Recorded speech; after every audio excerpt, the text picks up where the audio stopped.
Rapid test massal untuk anggota PPK dan PPS se-Kota Makassar digelar di kantor sekretariat PPK masing-masing.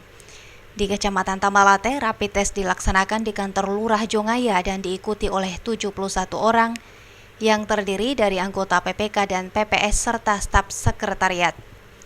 Kolaborasi KPU Makassar dengan Dinas Kesehatan Kota Makassar ini dilakukan untuk memastikan kondisi kesehatan anggota PPK dan PPS yang akan bertugas di pemilihan wali kota dan wakil wali kota Makassar pada Desember 2020 mendatang. Pengawasan ini penting agar KPU bisa mengetahui kondisi kesehatan penyelenggara pemilu, khususnya di tingkat bawah yang bersentuhan langsung dengan masyarakat dan bekerja langsung di lapangan. KPU ingin memastikan tidak ada penyelenggara pemilu yang sakit atau terganggu kesehatannya saat menjalankan tugas mereka, terlebih di masa pandemi ini di mana warga rentan terpapar virus corona.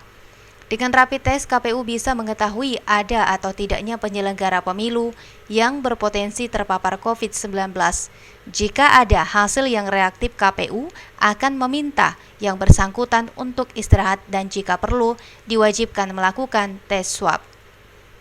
Ini kenapa dilakukan jauh-jauh hari sebelum pencoblosan ini, Pak? Iya, kegiatan ini sebenarnya tujuannya untuk mengecek kondisi kesehatan semua penyelenggara pemilu, terlepas dari dia PPS atau PPK termasuk staf sekretariat.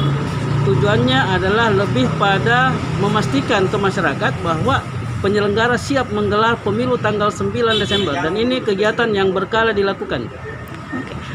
Untuk yang ikut hari ini apa semuanya sudah ada hasil atau bagaimana, Pak? Sejauh ini berapa hasilnya, Pak? Iya, ada beberapa yang sudah ikut, alhamdulillah hasilnya non-reaktif. Tes selesai dilakukan khusus di Kecamatan Tamalate, seluruh anggota dinyatakan non-reaktif dan bisa menjalankan tugas-tugas mereka sebagai anggota PPK dan PPS di Kecamatan Tamalate. Ira, Fajar TV dan Fajar Radio melaporkan.